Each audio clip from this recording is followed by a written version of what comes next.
Hey, good evening. So here we are again in the garage, and starting to go back together. The oil pump was difficult. I had to go to the dealer and get the oil pickup tube O-ring. The old one looked good, but I'm never gonna reuse those. Lubed it up good. Got it set into the oil pump. I just put the bolts in. I haven't checked fitment yet with feeler gauges and the gear rotor and all that. I'm gonna do that when I have more time. I got here late today because of the whole fiasco with the dealer. So let me show you something else I'm working on. Okay, well, we have the snout here, and still got some ink there. So the adapter for the 2.5 inch Griptec, I had a machine shop put this on. They pressed it on. I put a socket back here so that the socket would find the flat edge, and then the bottom edge of the flat socket would find the table. You don't want to use the pins, of course. And of course the pins are longer than that. So the socket worked good, the machinist said. And he said it was tight, which it should be, but no problems. And it feels good. So getting ready to put the Griptec on. Now the old pulley, that thing was a monster. Now I realize that some people just like pop theirs off and like no problem at all. If you want a little piece of advice and you're gonna do this, take it to a machine shop unless you have the proper tools. You know, there's a couple ways to do this. You can use a 3-jaw puller. You can use a press and press it out if you can get a plate underneath the pulley. Because, yeah, if you use 2 plates, I suppose you can surround it. And then the other way is to cut it off. And I had to cut through it a little bit to weaken it. And then I put the impact on it a couple times and it came off. So anyway, let's screw those on and see how they look.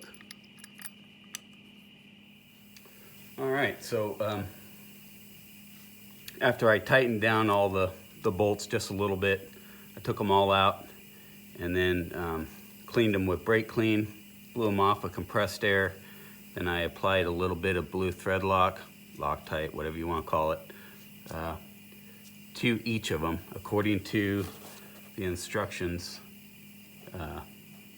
pasted right on the inside of the box. So now it says to torque to 5 foot-pounds or 60 inch-pounds. So I'm going to do that now. Right now I've got it at 45 inch-pounds. That's what I'm going to start off with. Make sure you guys can see me unlike the other video. So that isn't much, let me tell you.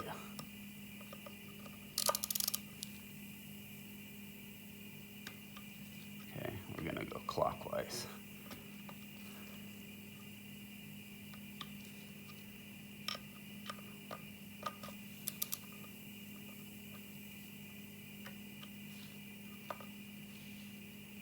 And this one would be next.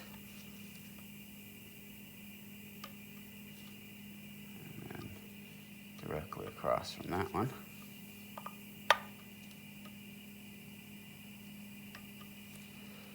And then next to the one across the way. And across that one.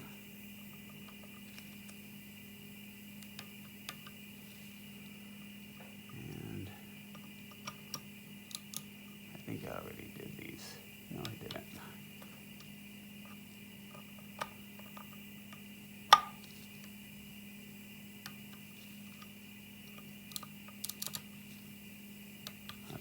Done. Okay, so now that I got them all torqued to 45, I'm going to ramp that up to 60 inch-pounds.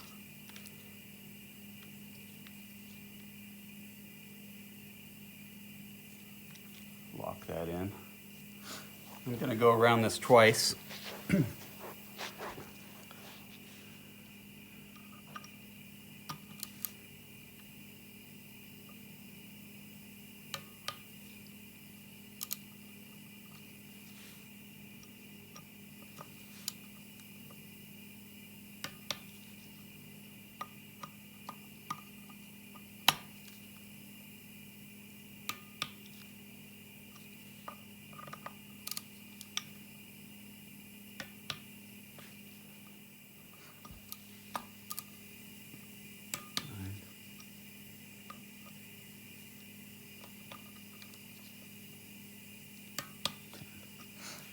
Okay, that is all the way around twice at 60 inch-pounds.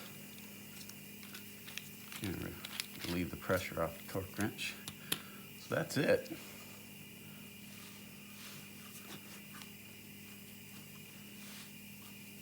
It's done.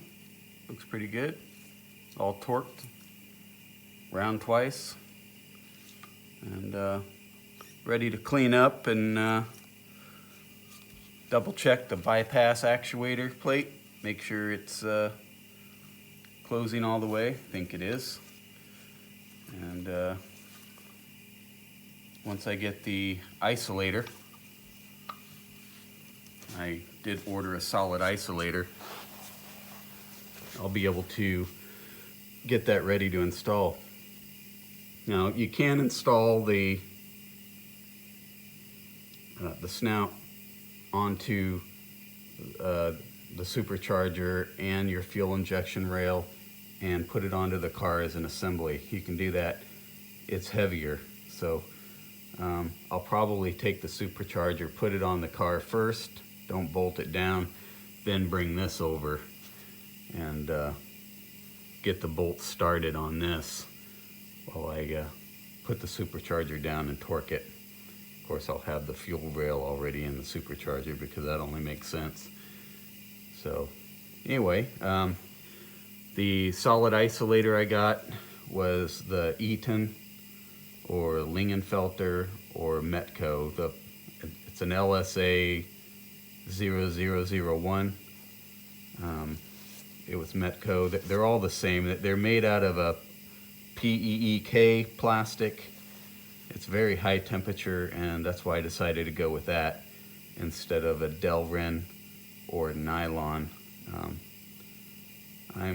I tend to worry a little more about temperature because this thing, you know, it'll get warm, and if something has a high temperature durability, it's a good chance it's not going to break down with heat, even low heat. So I don't trust the Delrin or the nylon. I like Delrin a lot more, but the nylon I don't trust at all. And, yeah, that's a compressor. Okay, now the compressor's off. Anyway, that's the moral of the story with that. Why I went with the solid isolator that I did.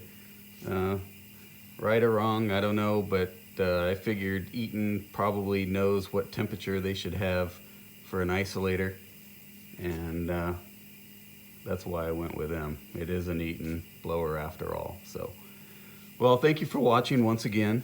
I appreciate you stopping by, all of you, and I enjoy reading your comments.